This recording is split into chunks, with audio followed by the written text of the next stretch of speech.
VAT simple है from the business owner point of view. VAT का simply मतलब ये था कि उसने रजिस्टर होना है।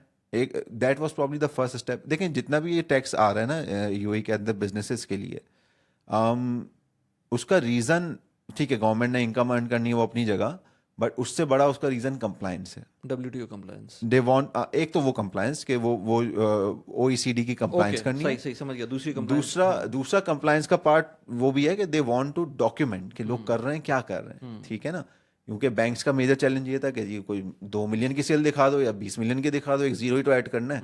Third party shipment, third port shipment होती है, कुछ है ही नहीं डॉक्यूमेंट दिखाने को, तो आप क्या करोगे।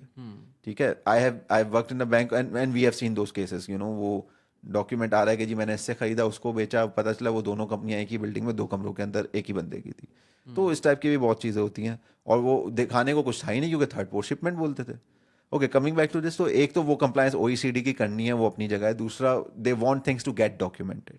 तो जब वैट आया तो उसका तो सबसे बड़ा फायदा ये हुआ from overall government point of view कि चीज़ें एटलीस्ट जो जो ट्रांजैक्शन सब्जेक्ट टू वैट थी वो रिकॉर्ड होना